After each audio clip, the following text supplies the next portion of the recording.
today with Boris Spassky, the founder or one of the co-founders of Greenpods with a long history in, let's say, regenerative agriculture, sustainable agriculture finance. After 5 years, we saw that there was more money wanting to flow to Regen Ag than actual developers.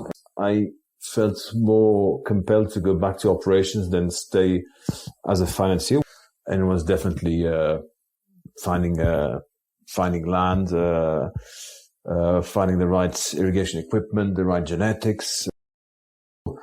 So basically, we went from that really flat piece of land that had been basically depleting the soil resources for 30 years, and we converted it to, first, we entered in April 2021, and we started rotating crops again. We planted buckwheat, soy, and sunflower. And then we had winter crops, and we planted oats, spelt, winter wheat, and others. So already you try to regain a bit of life.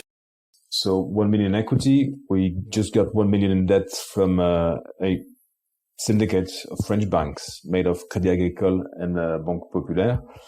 But because they did not know almond trees really well, so they thought that the risk was too important. So they made sure that they could apply bank guarantees from the European Investment Fund, from the European Investment Bank, to basically secure the loan. So they've got 80% first loss.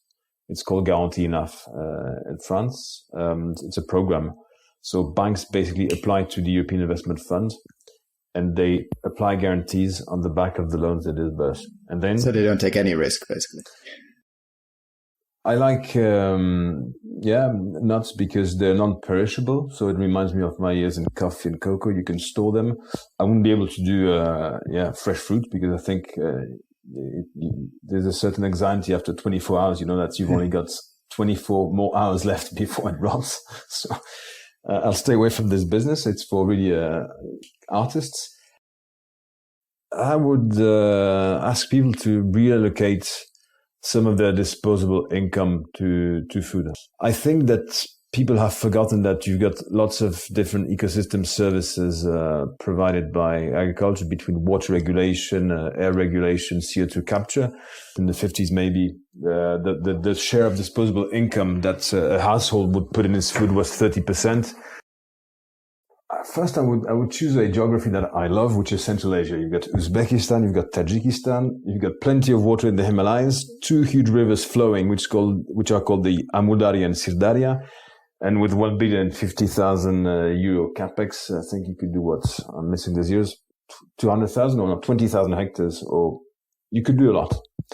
And I would do orchards because back in the days it was an intensive cotton monoculture that has ruined the RLC.